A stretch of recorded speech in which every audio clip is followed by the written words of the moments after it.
Introducing Shop, Click, and Pick, the simplest way to support those doing good. We understand that shopping is a necessity, and with a slight adjustment, you can make a huge difference for those in need. Here's how it works. Visit communitypayitforward.us and navigate to the Find Your Partners tab. Discover our verified giving partners, trusted allies ready to meet your needs. Shop with any partner that resonates with you. Click a picture of your receipt or invoice. Pick a mission partner you wish to support and use their QR code to send a receipt to us. Then all you have to do is sit back and enjoy your purchase, knowing you've made a meaningful change for someone in need. Community Pay It Forward amplifies your business's impact by sharing your story with those who require your services, rallying support for those who need us all. Because come together.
Good Monday to you all, and welcome to Footprints Forward.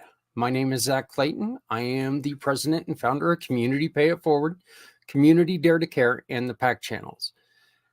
Footprints Forward is dedicated to trying to find a way and tell the stories, every story possible, that's going to help somebody through the battles that they go through when it comes to mental health, suicide ideation, just struggles when it comes to feeling alone or feeling distant from everyone.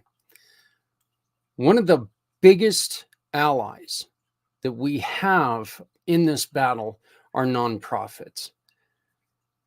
But putting together a nonprofit is very, very difficult. It's not easy. Today on this show, which is going to run a little bit longer than normal, we have two interviews with two lovely, lovely women. Deborah Laurel of Laurel and Associates is going to be the first one. Deborah's been part of the Community Pay It Forward family for quite a while. She has been in this field since 1973. She has been doing this for a long time. Does that mean perfection? Well, it means experience. And with that many years in the nonprofit world, you know she's seen quite a bit. So we are going to share this interview with you. And look, there's so much knowledge that you can get from this if you're wanting to build a nonprofit. I ask you to please watch this. If shopping with going to Deborah is something that you would like to do, you can visit her page on Community Pay It Forward by just putting in the search bar Deborah Laurel or Laurel and Associates. Her information will pop up and you can get a hold of her right away, and you can really help benefit your nonprofit. After we talk to Deborah Laurel, we're going to be revisiting the interview with Kimberly Sellers Bates. which is really important because she's another person who helps nonprofits obtain those elusive grants. Over $19 million in grants because she helps you go through the process. And the process is just absolutely draining and devastating, and it's hard. They help you go through this process and get it done right. So we'll be talking to Kimberly as soon as we're done talking to Deborah. So this is Deborah Laurel with Laurel and Associates. Again, she is a community pay it forward mission, or she is a community pay it forward giving partner. So every time that you hire her, you can support a nonprofit or a family that needs your help, or somebody in need, somebody who's asked us for help. So I'd like to introduce you to one of our wonderful partners, a longtime wonderful partner, Miss Deborah Laurel.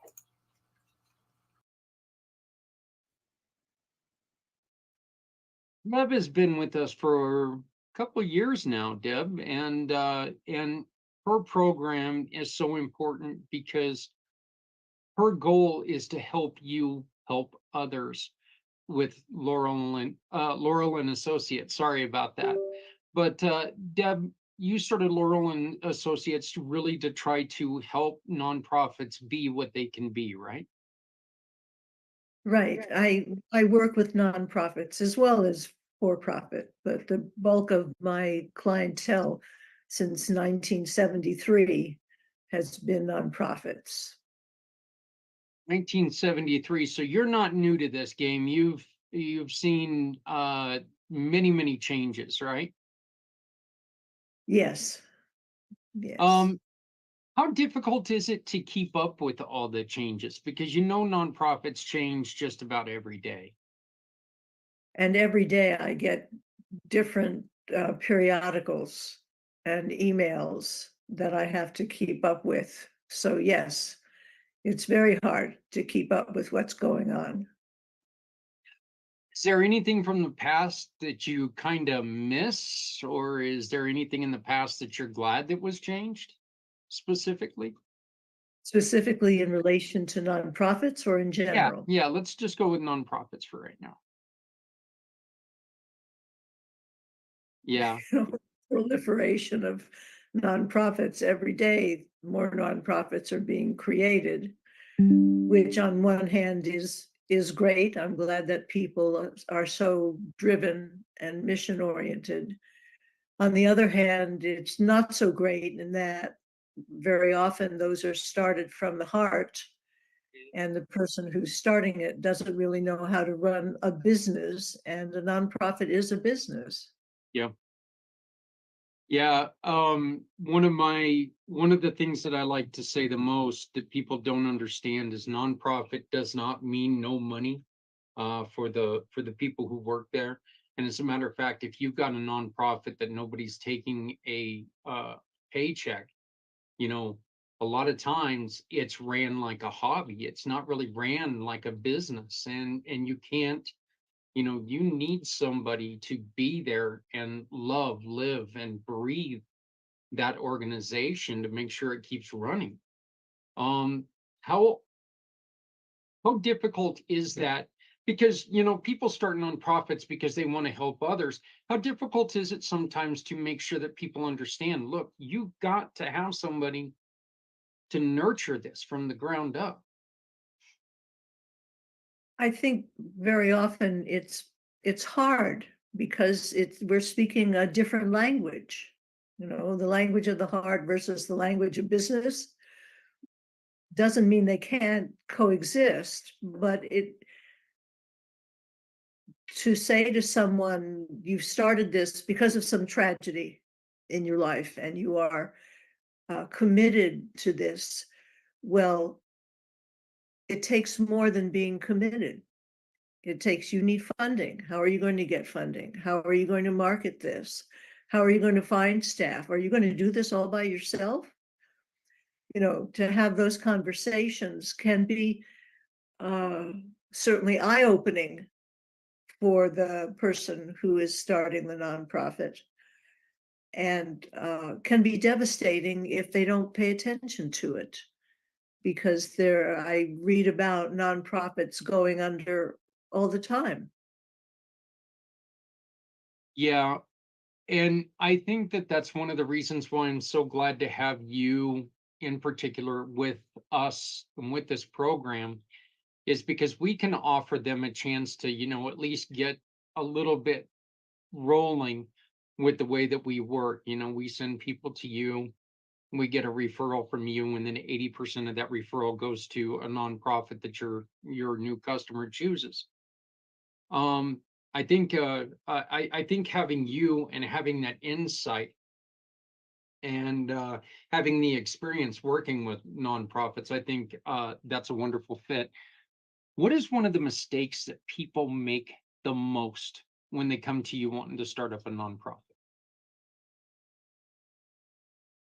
One of the mistakes is deciding that Aunt Sally and Uncle Tim ought to be on the board, rather than thinking about, all right, I need someone who understands HR, and I need someone who understands financials, and thinking strategically about who ought to be on the board, as opposed to who are your friends and who are your family, who are loving and caring and want to help, but really don't have the background or experience necessary to make that a functional board.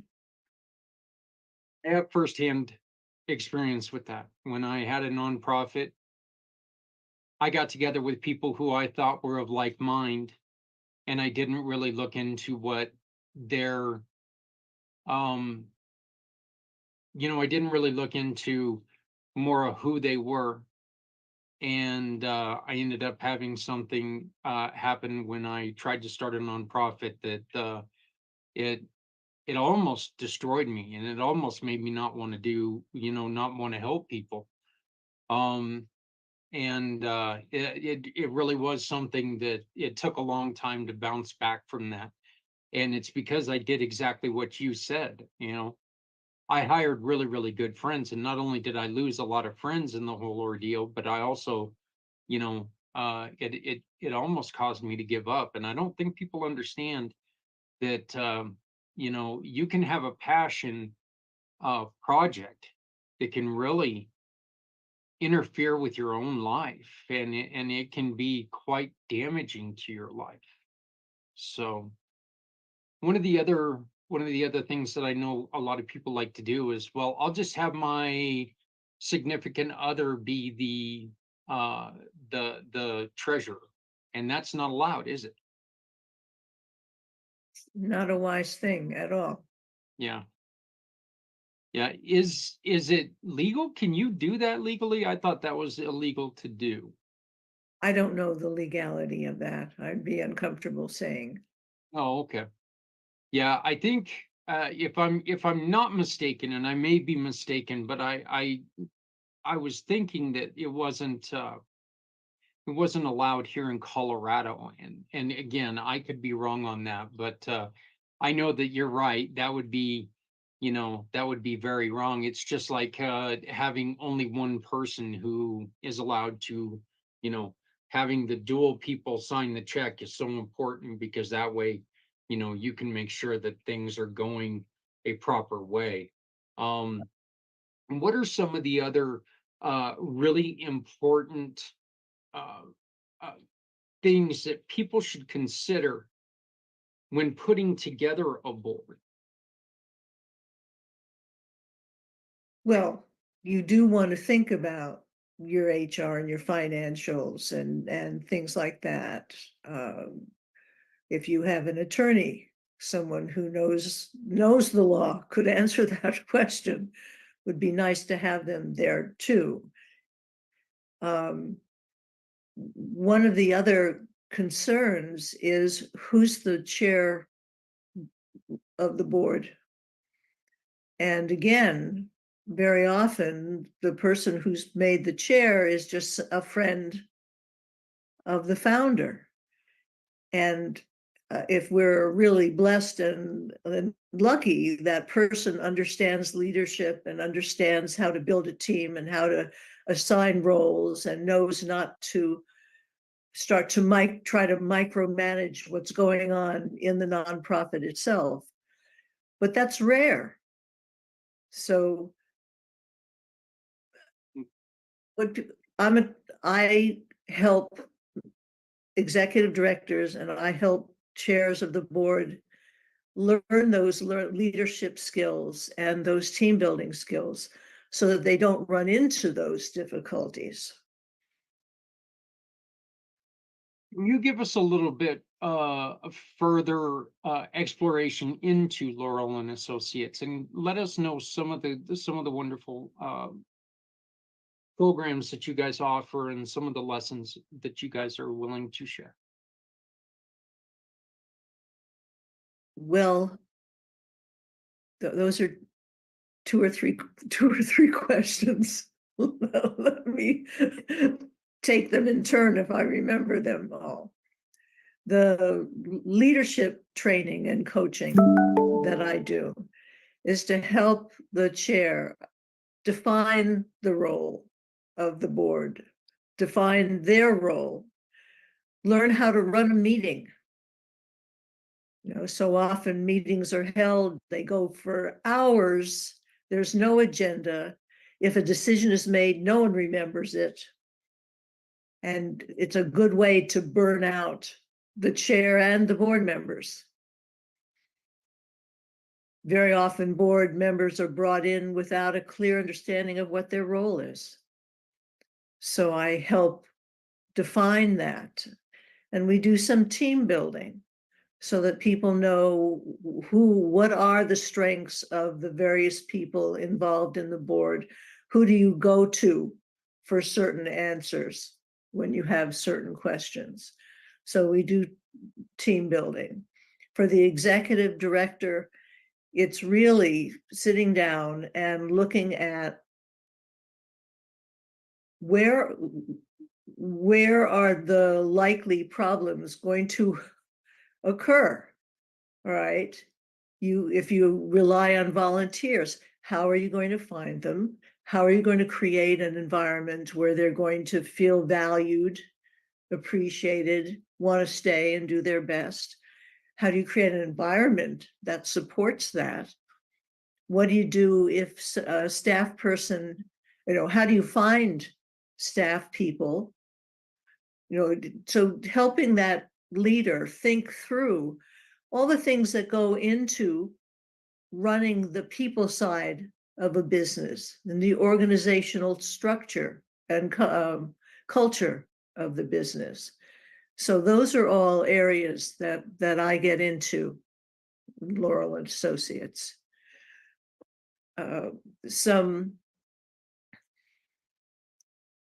stories.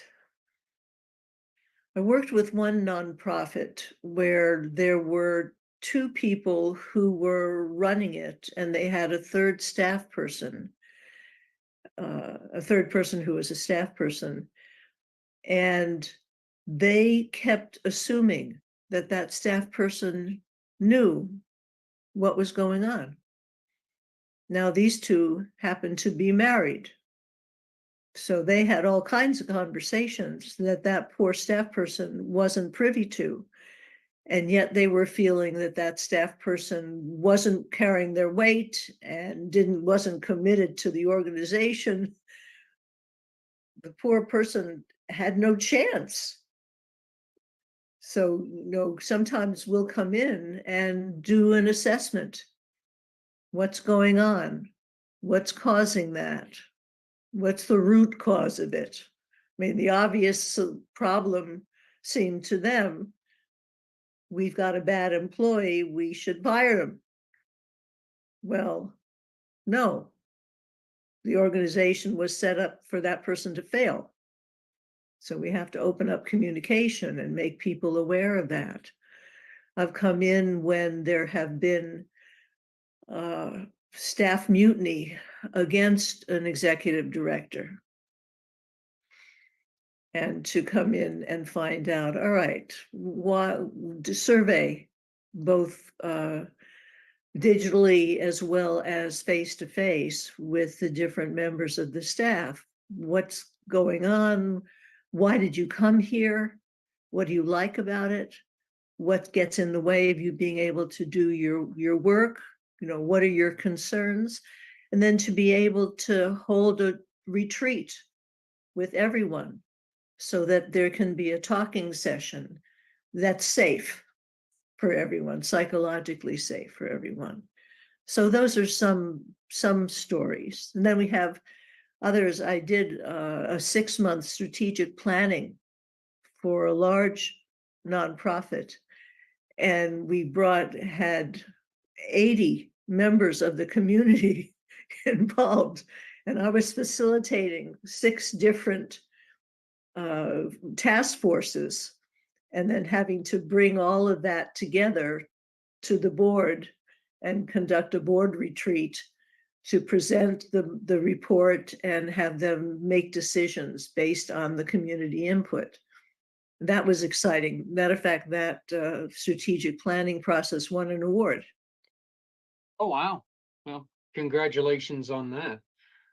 I know when you come to your website, the first thing that you see is the statement helping nonprofits relieve tension between their boards and their executive directors.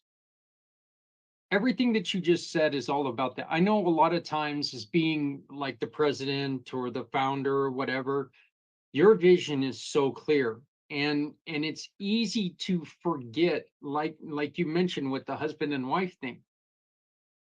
We talk to people all the time and we feel like we're saying everything that we need to say, and we probably are, but we're saying it to different people. So people are all the time getting just bits and pieces, enough to really confuse them.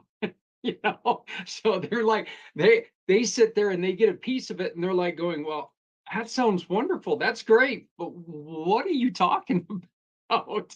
So um i I think one of the things that have always bugged me on boards at times is how, if a subject gets tabled,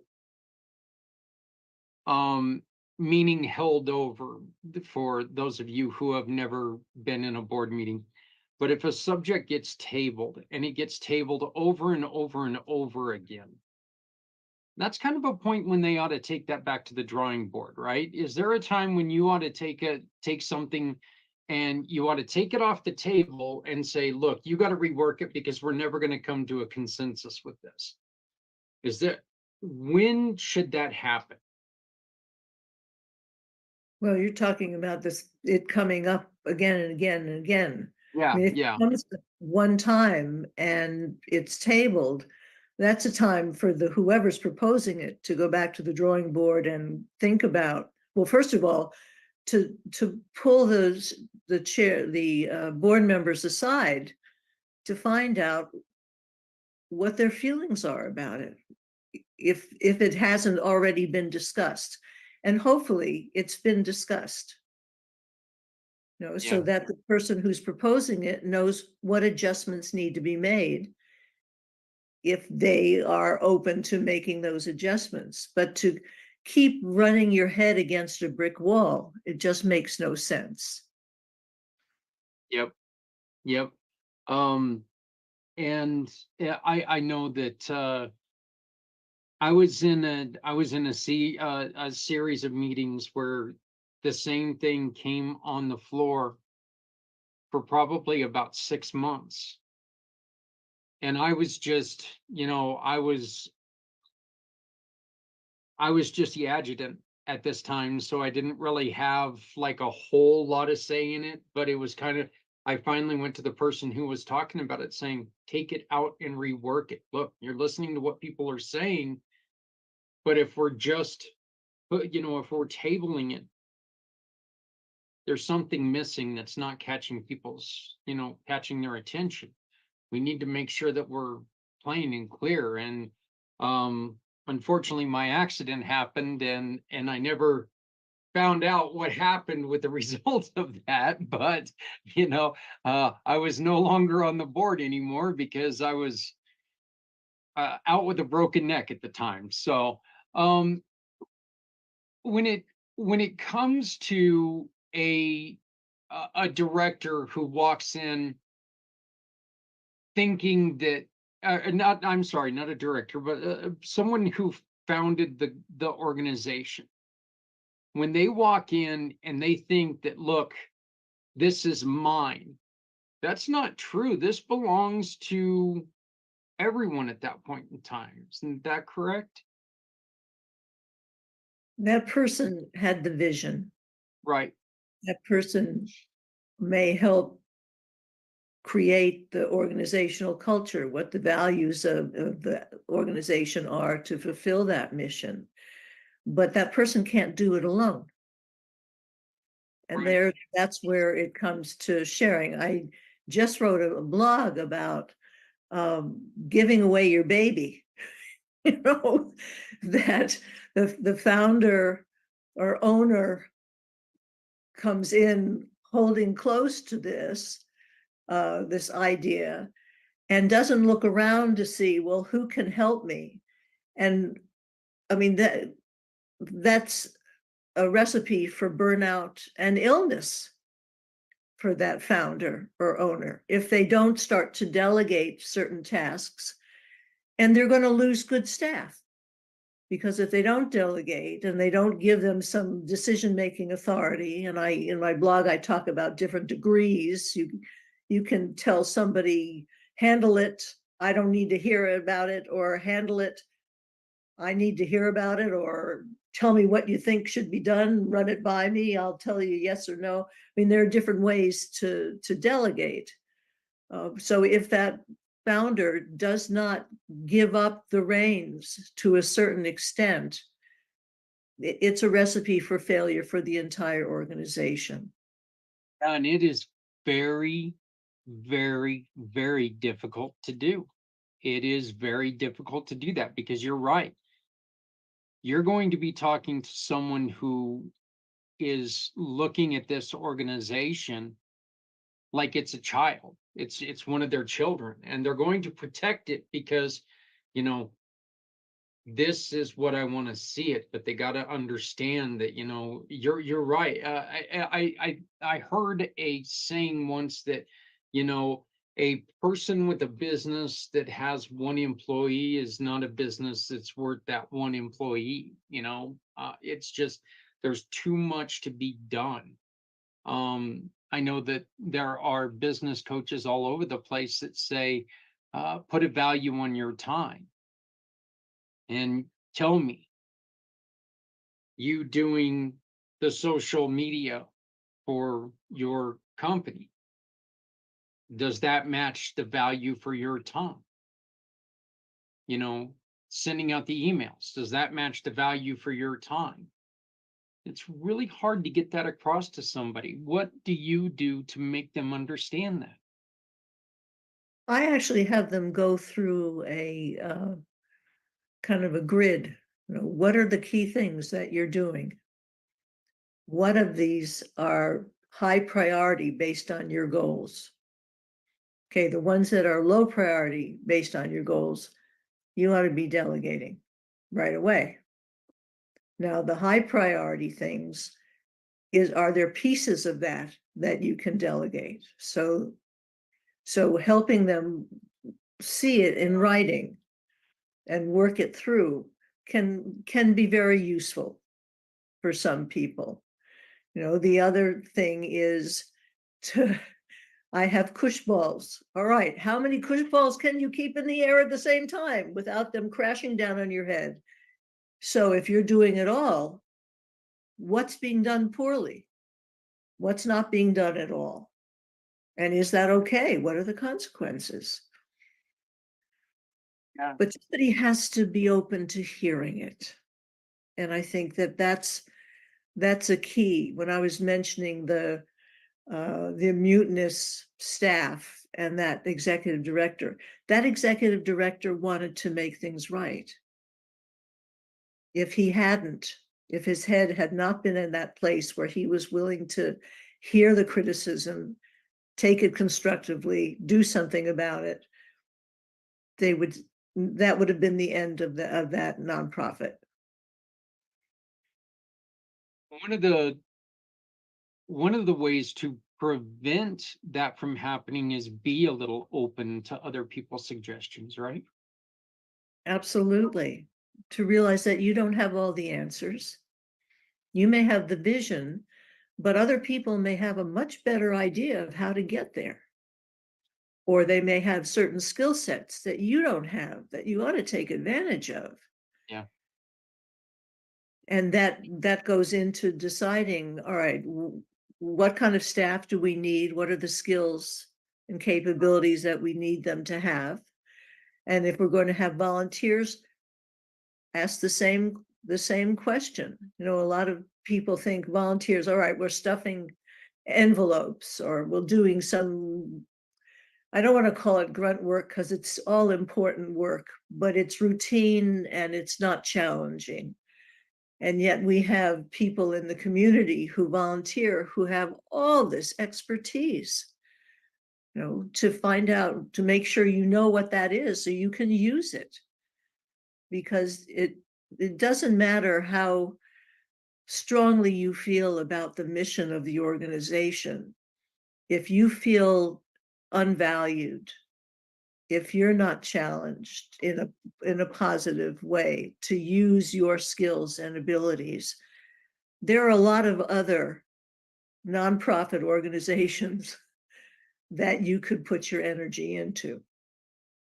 There are a lot of volunteers that have been around the way once or twice as well. And so they can really help you find a path where you are being more productive if you will just listen to them. And, there's absolutely no, I don't think that there's much of a problem if you are, you want to hold fast to what your vision is, but you cannot make sure that you're closed off on that vision.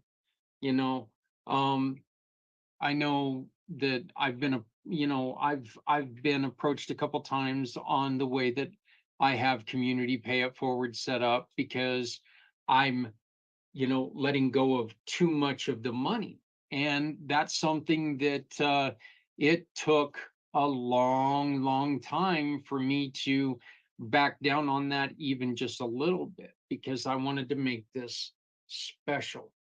You know, I wanted to make sure that, a good chunk of that change was going back to people. It wasn't just, yeah, okay, you shop with my partners, we're going to give 32 cents to the mission of your choice. It's not, that's not what this was about. This is to make businesses like Laurel and Associates special and stand out when it comes to supporting all these nonprofits that we work with, and to let them know, hey, look, there's organizations like yours out there that are really good and really, really can help a lot of people. So, um, you know, it's still, the words 1973 are still strumming in my head. That's amazing that you've been able to keep this going that long.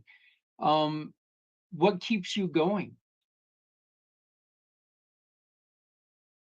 As a trainer, as a consultant, when I see that light go on, when I see that somebody is able to take responsibility and feel confident in their own competence,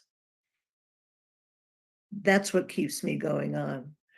And what also keeps me going on, and I say I'll stop training when this happens, when I stop learning from the people that I'm working with, because it's a partnership, it's a collaboration, whether it's in a classroom or in a boardroom, there's always things to learn from other people, and it makes life rich. You know, it's that is so funny that you bring that up, because now this is 2 weeks in a row when it comes to nonprofits. that learning part has been brought up. That is so important, because the day that you stop learning is the day that your life is over. I mean, if you approach things thinking that you know everything, the truth is you probably don't know a lot about it. So, you know, and I love that, because I am, as you are, I'm a fan of learning things. It's amazing what different generations do. It's amazing what different generations know and what they can bring to the table. And that's why when I hear people talk about, kids of today, well, they don't have no work ethic. They don't have, oh, wait, they also know a lot more about the technology and how to use that, so they don't have to have the go out and bloody your knuckles for, 60 hours a week. They know how to get it done without doing that. So maybe let's not discount them. Let's get them involved in this. And I Well, think when, we have yeah, this vision, and it's a boomer vision, and it came from the silent generation, the great generation, that you got to work hard. You got to work hard, and working hard, and you got to be loyal, and you got to be there for hours, and you have to work over hours because you've got to deliver and you've got to be responsible. And younger generations have realized that they need a life balance, which a lot of boomers today, finally say yes, because we know a lot of friends who are pushing themselves so hard they retire and then they die. They don't have a chance to live a life, and younger generations have seen that and know better. oh, how many times have we heard, look, I worked so hard that I forgot to live my life. And, you know, that's terrible, terrible to hear. And the regret is real. The regret that these individuals feel are real. Look, there's nothing wrong with working hard. You just, the KISS method is very, very important, because that also means that you're not dedicating everything to this, because if you don't dedicate something to the life around what you're building, then you're not really building anything that you can enjoy, right? Right. We can work long and hard on things that we enjoy and that we get pleasure with from, and that build our confidence and fulfill our lives. But when we don't have other things, when we can't walk away, where we just got to always be working, it's families fall apart, relationships fall apart if they even get a chance to start. Yeah. And life is finite. Yeah. You know, Well, you had asked me if there was something that I wanted to talk about, yes. and this is not apropos of anything we've been saying here, but I belong to a nonprofit consortium, and the whole purpose of the consortium is bringing together organizations who provide different services to nonprofits. So if somebody is looking for a certain service and they don't know where to find it, please have them contact me, because I have enormous resources at my fingertips now. Yes, and I will be joining that consortium. I talked to the founder the other day, and we had a wonderful, wonderful conversation. It was one of those times when, you know what, we were both sitting there, we were both talking. We knew there was a reason why we were supposed to talk, and then Deborah, your name came up, and we were like, "That's why." Okay, we got it. We understand now. We know why we're talking. So, but it was a great conversation, and we turned a 30-minute meeting into one that lasted a little over an hour, because there was so much going on. And hearing what the vision of this consortium is, and what they're doing, what they're wanting to do, It's a beautiful thing because a nonprofit is definitely not one of the easier things to build. And it's definitely not one of the easier things to maintain. Reputations are under scrutiny at all time. And if you're not on top of things, and if you're not, if you're not really working at things, the funding dries up, or the donations drive out, and you're sitting there going, what's going on? And unfortunately, like you said earlier before we started recording, that's when some of these great organizations, they disappear. And so ask for directions, ask for help, before that happens. So Deb, if somebody was going to come to you and say, I need help, but I don't know where I need to start, what would you say to them? Well, we'd have to talk about, why do they feel that way? What's going on? What's not working? What is working? And based on that conversation, do some discovery. And sometimes just giving people a chance to bounce their ideas off of you is enough. They figure it out on their own. And you really have nothing to do other than sit there and listen. And then other times you can see where the gaps are, what needs to be plugged in. And then that's where we can discuss who could help and what would that help look like.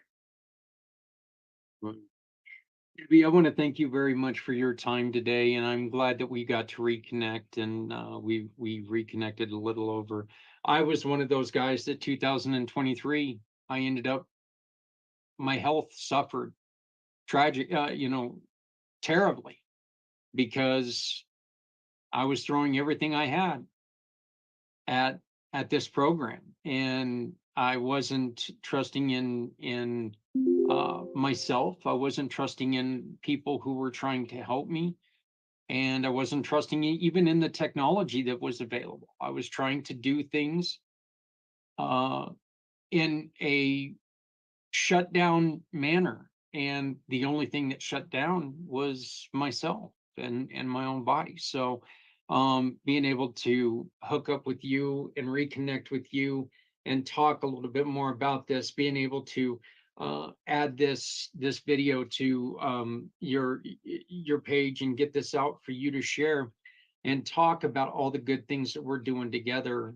I thank you for your time today, and I do appreciate it. Well, I thank you.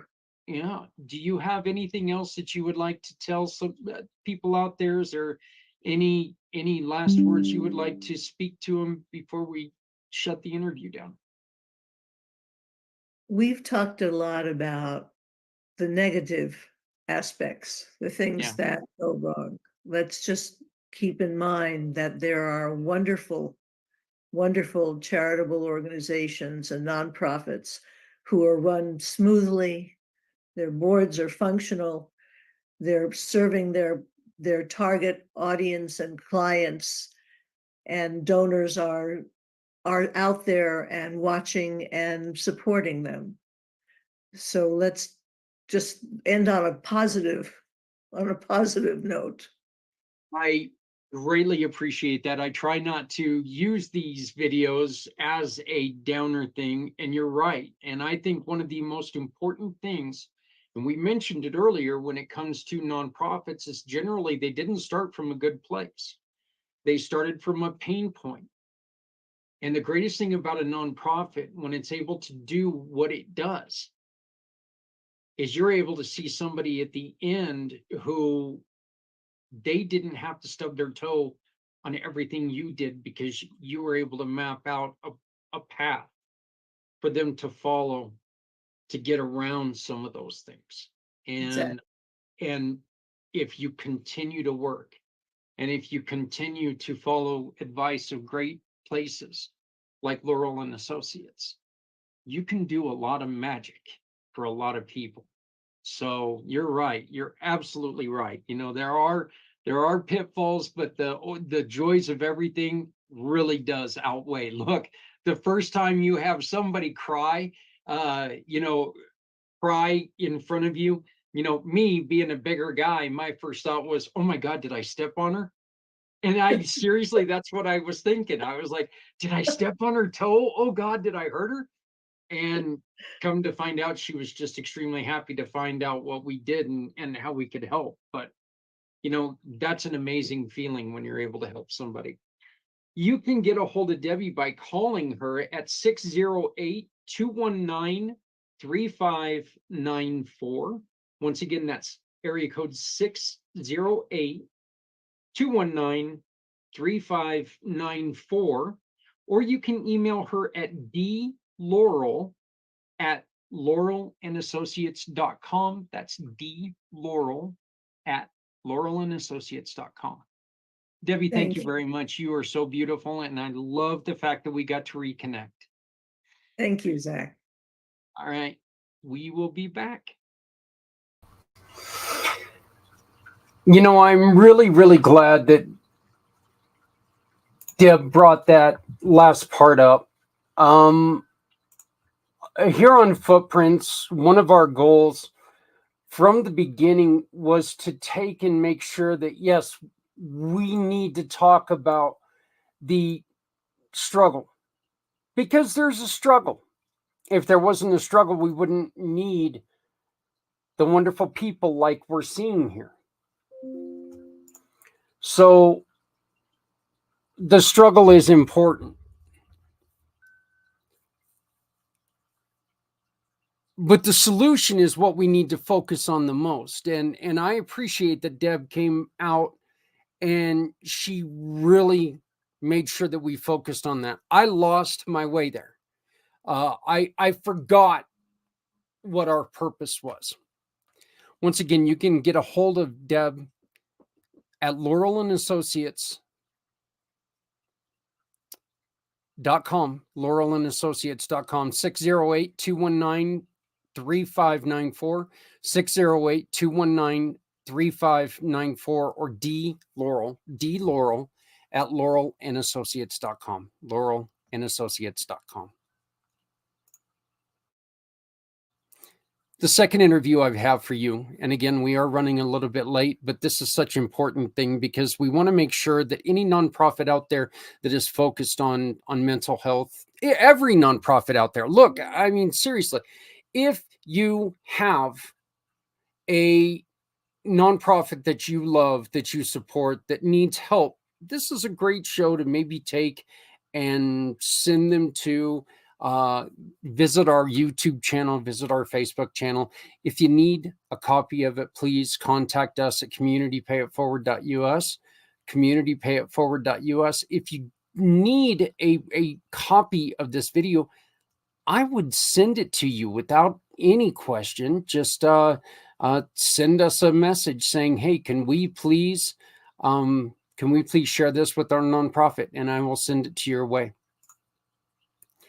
Our next guest is, her name is Kimberly Sellers Bates, and their focus is trying to make sure that they can get you the funding that you need with grants.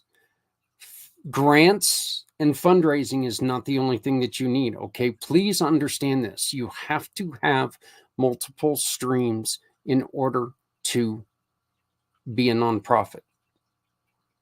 So, but Kimberly and her team have spent the last couple of years helping nonprofits obtain over $19 million in grants. So without any further ado, the beautiful, the very energetic, and very enthusiastic Kimberly Sellers Bates. Every once in a while, and it happens with me quite often, you come across and you have a conversation with somebody that is just so light up the world. It's amazing. And I had that conversation a couple days ago and had to have her on. I said, I don't care if we do business or not together. I want to have you on because what you do is so amazing. And it huge focus on nonprofits. So any nonprofit out there, please, please, please take a little bit of time, sit down and check this out. Joining me right now is Dr. Kimberly Sellers Bates. Hello, how are you doing, Doc? Hi, I'm great. How are you, Zach? It's a pleasure to see you again. Yes, like I said, we had such an amazing conversation, and I just wanted to make sure that we got this word out to people because there are so many nonprofits out there who are frustrated, and we're going to be talking about it here in a little bit, but then they think that there's nothing out there for them because they're not taking the right steps to get these grants. So first off, I mentioned the title doctor. Can you tell us about your degree and the doctor? Yes. Well, I have a bachelor's degree from the Alabama State University in Montgomery. I am completing a nonprofit certification class at Morris Brown College. And because of the grants that I've had funded nationwide, I was given an honorary doctorate by an organization that recognizes people in the community who have made substantial impacts. So I don't say doctor because it's honorary, but a lot of people do, and I embrace it and I accept it, and I want the people listening and watching to know that I will be working on my doctorate at the Clark Atlanta University in Atlanta, Georgia. So, but that's been my journey. I'm big on learning, lifelong learning. I'm big on finding out things that I may not be as knowledgeable about. I learned a long time ago that knowledge is power, but I embraced all learning. I really do. And I will continue to enroll in programs. I attend seminars, webinars, just so I can enhance my abilities to help the community at large. You know, Doc, I think that that's something that you and I have in great common because I have a statement that I tell people all the time that the day I stop learning is the day that I leave this earth. Oh, yes. I feel that necessity to learn. Yes. I want to learn both sides of a subject. I want to learn everything I can. Yes. Why it happened, when it happened, right. What was the result if it didn't happen, and what was the result because it happened? Yes. There's so much that you can learn about everything, and it's just it like you, I'm fascinated with it. I know. My husband says, how many more classes are you going to take? Yeah, it's kind of funny that I'll sit there and my wife will come into our family room and I'll be watching something on Rome again, and or on the Mob or something like that. I'll be watching it and she'll go, "How many times are you going to watch the same stuff?" And I'm like, until I stop learning something new. We are kindred spirits. I knew that, Zach, when we met. That is very true. So, and I would also like to say that, you know what, honorary or not, Doc fits you well. So we're going to continue to call you Doc. Thank you very much. I'm honored. Thank you. So do me a favor and give us a little bit of information about KSTB Enterprises? Oh, I'm just excited to do so. I was working full time at a college and way back when, and the vice president of development started seeing things in me. And she actually exposed me to prospect research, to grant writing, to annual fund. And as a result of that, I learned to do 501c3 applications. People started coming to me off site. They would call me and say, hey, can you help us get a 501c3? Can you help us get a grant? And I found out I was good at it. So I'm working this full-time job all during the day, and then at night working for myself, helping these people calling me. And my husband finally said, hey, look, you cannot continue to burn the candle at both ends. Make a decision. So I resigned from my position, my full-time position, started KSTB Enterprises in 2007, and the rest is history. I said to him, I will try this for 1 year, but that was in 2007. So I have been very fortunate to connect with institutions of higher learning, to connect with hospitals, to connect with community organizations who are in need of grant funding. And not only the funding, the research to find the funding. So I have grown the company. I started by myself in the dining room, as most people watching and listening probably have done as well when they're starting their business. But now I have grown and been able to employ full and part-time people. So I want to give a huge shout out to the team of KSTB Enterprises. I have 8 full-time employees and the rest are part-time or contractors. But I want you to know I couldn't do the things that I do without them. So shout out to my team. That is so cool. One of the things I was just showing your website, and one of the things that's so very exciting on there, $19,378,053 in grant money awarded. Yes, yes. We have been very successful. We have an 85% success rate in securing grant proposals and a 100% success rate in securing nonprofit status. So we work very hard for our clients. No matter how many clients we have, we treat everyone that they are the only one. They all get treated the same, whether their revenue is $100,000 or $1 million.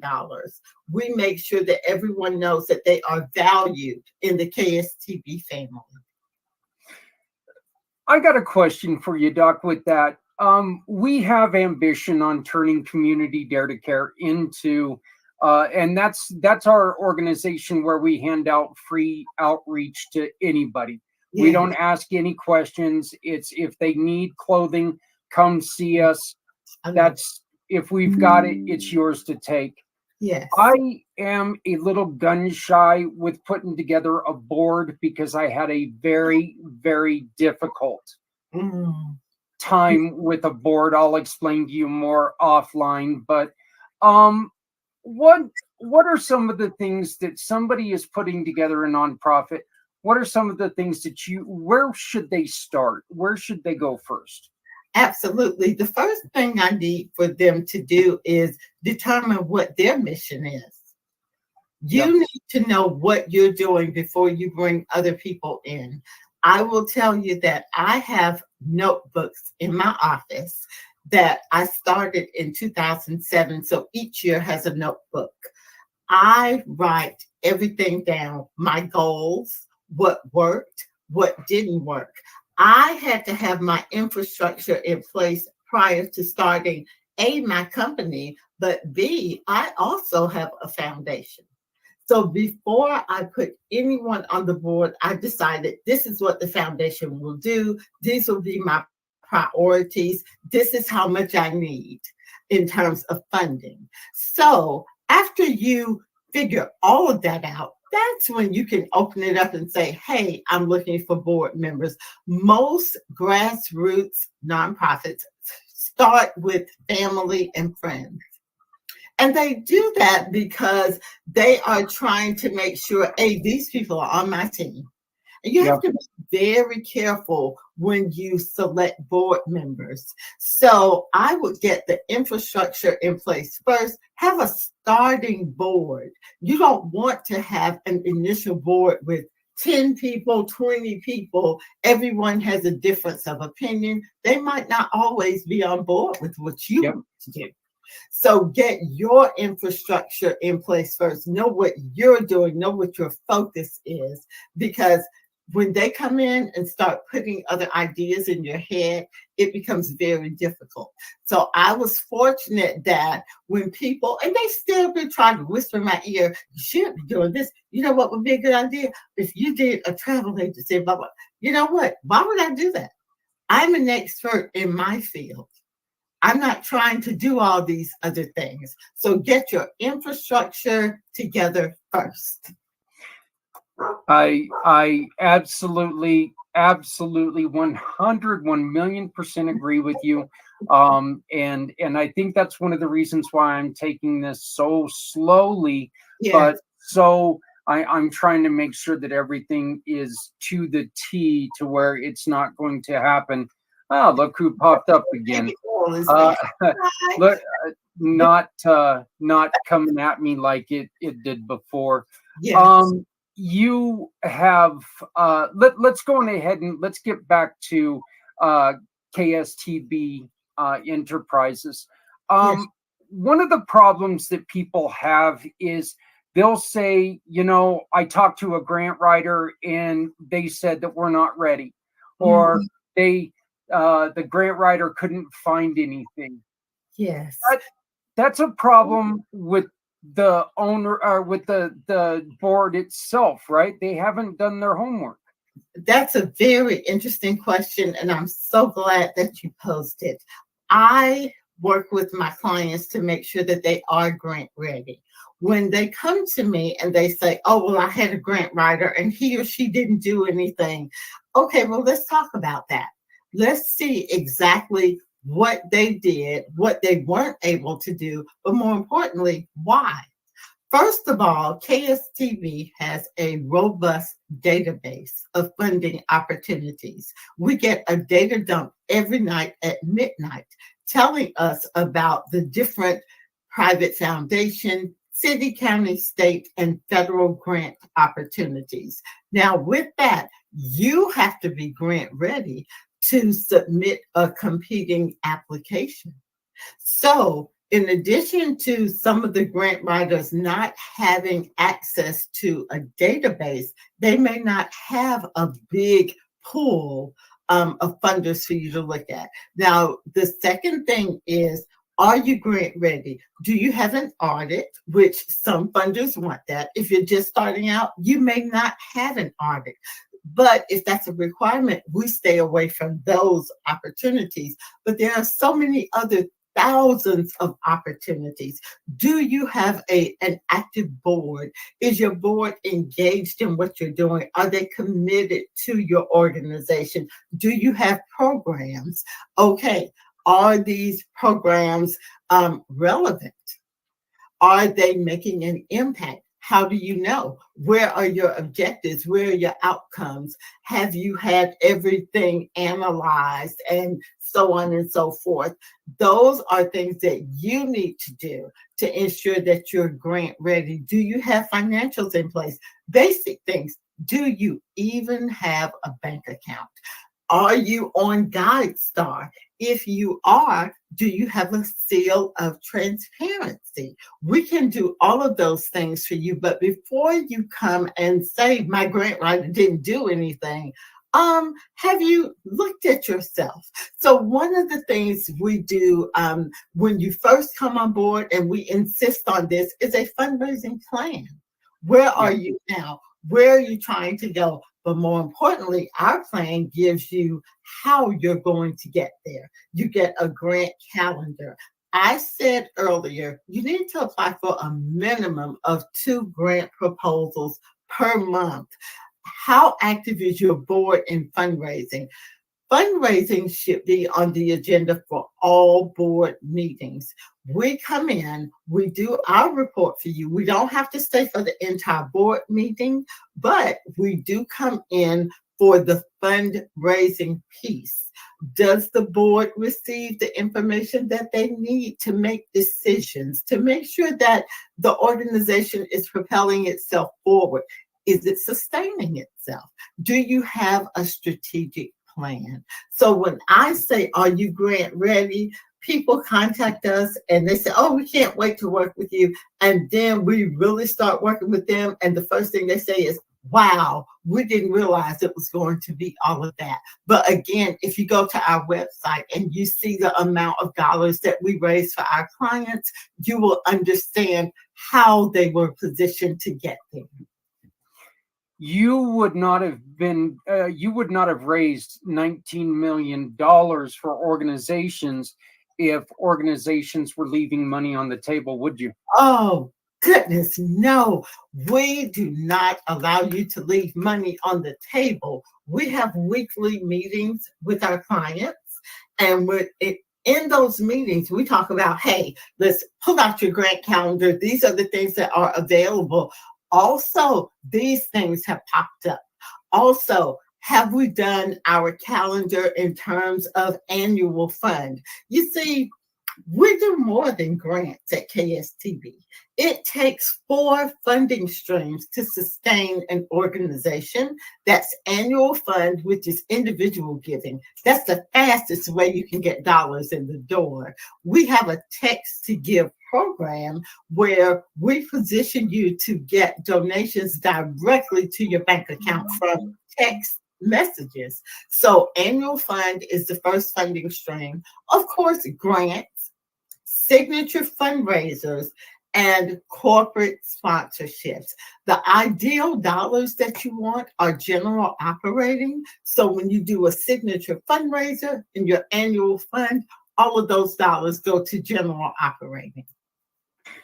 One of the misconceptions that people have when they start building their 501c3 is that, okay, we can fund ourselves with only fundraising. That's not true. You cannot, you're never going to get accepted if all your money is coming from fundraising, right? Yes, that's exactly right. Listen, there are program fees. There are several things that you can do. Contact us and we will help you get everything in place. You know, our goal is to make the community where it is positioned to do greater things. So you come to us with an idea, and we have people on staff to walk you through to make sure that you are compliant with your state, with the IRS. And, you know, people know that when they work with us, these organizations that we represent are on the up and up. They do incredible things in the community. Listen, we have very small clients where all they do, and I don't mean all they do like, oh, it's nothing. No, all they do is they feed people once a week, compared to some of the larger organizations that do all these huge things. But we are working with them to build. You don't have to do everything right now. We build on your programs. So yes, when you talk about different areas to fund the nonprofit, there are so many different ways. And we work with you to identify those and implement them.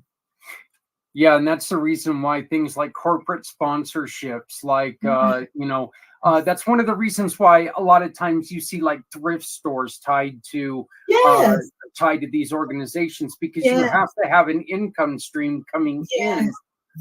It doesn't depend on, hey, look, if the economy crashes, people aren't going to be donating as well. Can you survive this? Yes. So it's so vitally important that you think about things that way. I also love the fact that you brought up, there might be organizations out there that focus on feeding once a week. I think that we need to support those organizations so much. They realize, a lot of times they realize, we want to feed every day. We want to feed every meal. We want to feed every person. But we're going to focus on this right now. Right. And you know what? And that has been our premise from the beginning. We have people that say, I want to have a shelter where I help men with children, which is, usually it's the women and the children. Okay, how can we take the steps to get there? So we start here, then we go here, and so on and so. And before you know it, they have apartments available for the men and their children. So, but they don't start out with the apartments. So you have to kind of take some baby steps, and we walk with you through that journey. We are very, very proud to say that we have clients who have been with us since 2007. And thankful that they still see the benefit in being with us. We are like a family. We support our clients in what they're doing with their programs, with their outreach efforts, with their seminars. We are there because we are a team, and we want to make sure that our clients succeed. And I do want to say this one thing that I think is so important. People, please listen to me when I tell you this. Stop fishing in the same pond. Everyone comes to me and says, oh, can you introduce me to this person? I want to go to this foundation. It's all the big ones. There are thousands of foundations. So come to us. We have a database. We will help you stop fishing in this same pond that everyone else is going to. That just first off, when it comes to the steps, that makes so much sense because Usain Bolt didn't come out of the womb running. Let's put it that way. Yes, so and then when it comes to as fishing from the same pond, that's so important, because you got to remember that, yes, you may have heard of these people who like to donate, but here's the problem. So is other people. And so you're trying to throw your name in with some, with hundreds of other people, when you guys would have the resources to where they're able to take and say, we got somebody that we might be able to team you with a little bit better. So that's important. And also, one of the keys that works for us in terms of funding strategies is we don't go on blind dates. And what I mean by that is we don't let the first time that a potential funder hears from us is when we're asking for money. So we cultivate relationships with our potential funders so that when they do get a proposal, they're like, oh yeah, I know who this is. They're following us on social media. They've sent us their newsletters. They attend our events. They've contacted program managers. So we do have a strategy. And also, when you talk about board members, and this goes to donors as well, we provide wealth analysis. So if you come to us and say, hey, Zach is interested in donating to us, what can you tell us about Mr. Clayton? Well, we can do a wealth analysis and tell them, hey, this is how much he's worth. This is who he's given to in the past. This is a guesstimated amount that you should ask for. So it's a strategy to what we do. I have spent years perfecting this thing called fundraising. And so, so that is what we provide to our clients. Listen, I'm just a girl from Adamsville in Atlanta. It's off Martin Luther King Jr. Drive. And I have one younger sister and me. I'm the oldest. My parents are deceased now. But the thing is, my dad was a serial entrepreneur. He always had a business doing this, doing this, doing this. And I guess I got that buzz. But the thing is, what I learned to do, I learned to perfect it. Like we were just saying, Zach, I continue to take classes. I continue to make sure that I have kept abreast of the things that's happening in the world that is key to funding opportunities for clients. So I am very, very proud to say that this company that I have built is making an impact, not just in Atlanta, but all over the world. We are so thrilled and thankful that you all trust us enough to get funding for you. And we are working diligently to keep our track record up. I think just the statement on you need to be putting out 2 or 3 proposals a month. I Yes. think that right there is a reason to trust you, because that is somebody who is showing not only faith in your organization, but trying to take pride in helping your organization. They're Yes. not sitting there saying, you know what, we like your idea, but this is somebody who's actually putting love and into Yes. what you love. And we all know, look, you didn't start your nonprofit because, yeah, I woke up this Tuesday and I felt like helping people with cancer. You generally started your organization because you had a loss to cancer. You Yes. have Yes. cancer, something like Yes. that. So Yes. this is showing how much you show your love, and they're going to help you out. Doc, I've got one more for you. Okay. People with business grants. Yes. How are people looking for business grants? First off, yes, there are business grants out there. Okay. Yes. True. But and how you don't help people obtain business grants, but yes, we refer them to the SBA after we position them to get this funding from the Small Business Administration. Now, listen, let me say this. There are a couple of options for people looking for business opportunities. There are contracts, government contracts that we can position you to get. So call us and we will position you to be able to bid on these contracts and opportunities that the government has. And we all know that the Department of Defense is, that's the biggest one. Everyone wants to get in with them, but you have to be positioned to deal with them and to get these contracts. That's the first thing we can do. The second thing we can do is get you ready to go to the Small Business Administration. We don't write grants for businesses. Now, we do business plans, but then we turn it over to you to take to your funding institution or, your angel investor or whoever. So we do that. But we typically tell people, hey, go ahead to the SBA. We can help you fill out that paperwork.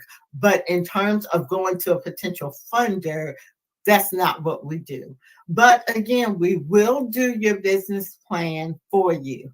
So the SBA has a lot of funding areas, and I suggest people contact them for businesses. But if you want to do business with the government, call us. Yeah. Well, that's just kind of, that's really telling people, hey, don't go to an interview wearing a hockey jersey. Okay. Make sure that you're ready for it. Make sure that you're ready. Yeah. Be ready. Be grant ready. Ready before you try to go and apply. If you're not ready, it's going to show. If you're not ready, it's going to hurt. So, Can I say one more? Absolutely. You can say whatever you want to say.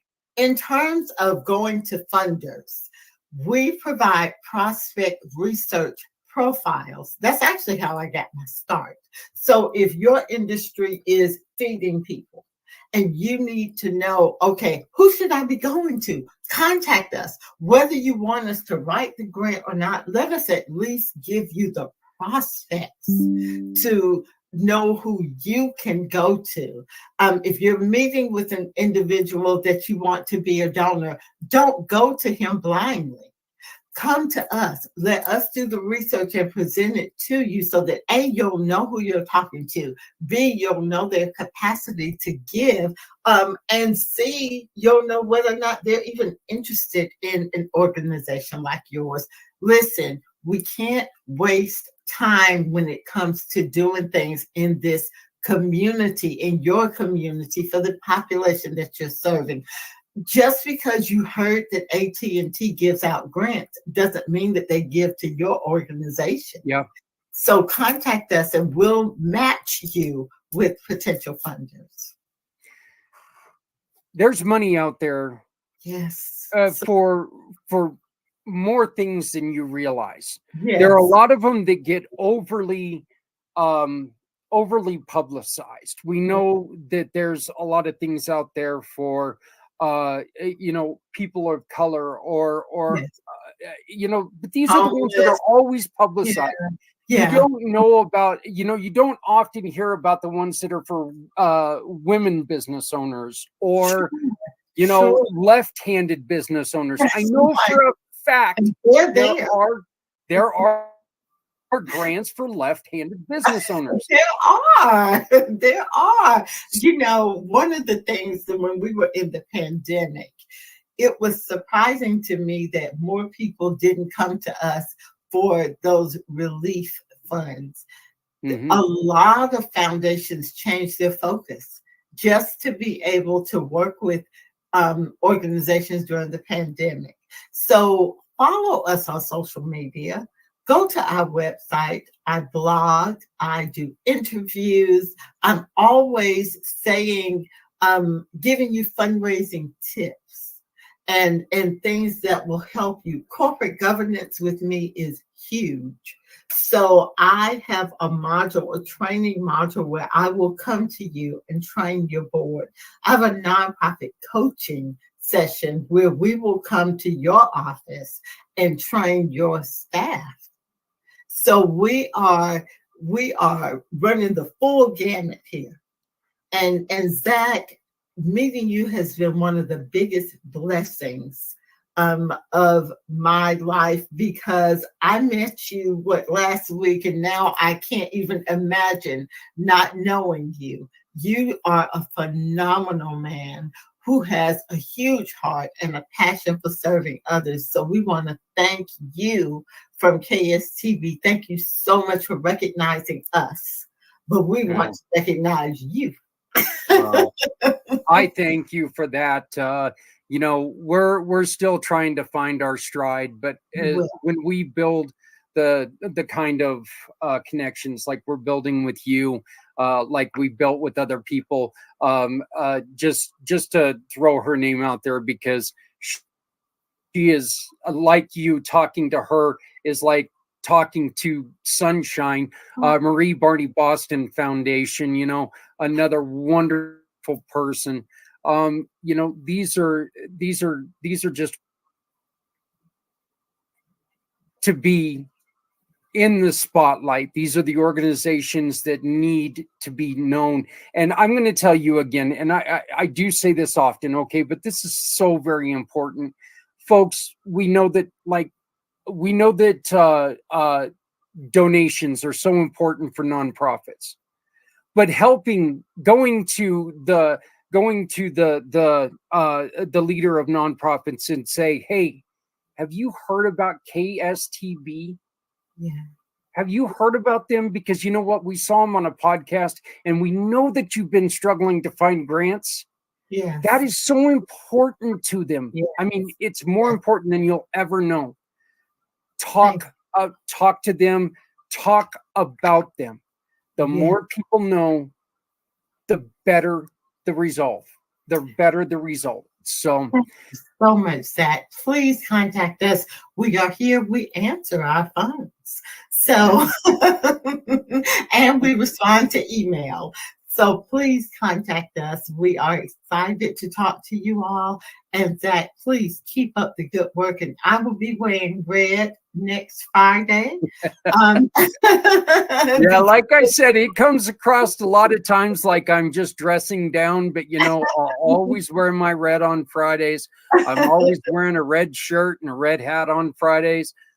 Usually I wear the hat that my granddaughter bought me with it's black and white with the polar bear on it because that's all about me, but not on Fridays. So it's well, I'm going today I get my national champions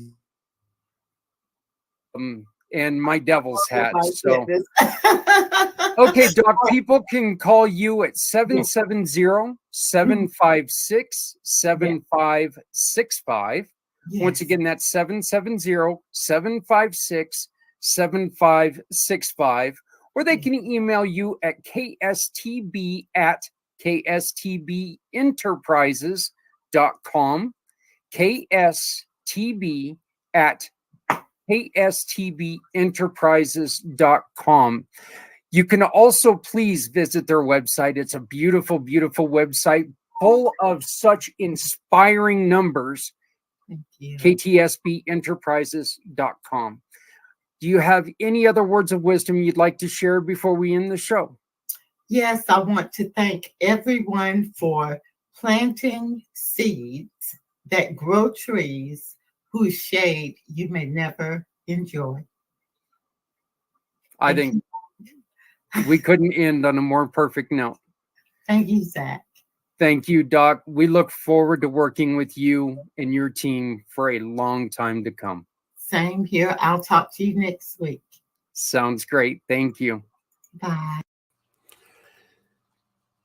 That is an interview that we did about a week and a half ago, and it brings me such joy every time I listen to it. Like I mentioned in that interview, she's like talking to sunshine, just wonderful, wonderful person, wonderful personality, and a lot of fun. So this has been a show about how to strengthen your nonprofit. Please, again, if you have any questions, reach out to me. CommunityPayItForward.us, CommunityPayItForward.us. Just go there. There's a contact form. Reach out, and we will do our very, very best to get right back to you. That's it for this week. Thank you for joining Footprints Forward. If you would like to be part of this show, part of creating a happy, healthy environment when it comes to mental difficulty and suicide ideation, please follow all the instructions on the QR code above. We want to have you on here to tell your story. We want to have you on here to promote your victory. We want to have you on here because there's someone who, like you, has suffered. And they need to know how you figured it all out. We invite you to join us at any point in time. Just follow the QR code above. Please love somebody out there because somebody out here loves you. My name is Zach Clayton. I am the founder and president of Community Pay It Forward, Community Dare to Care, and the PAC channels. And I hope to soon be talking about lower numbers. Look, no one has to go it alone when we all come together. So let's get together and help each other. We're all we got.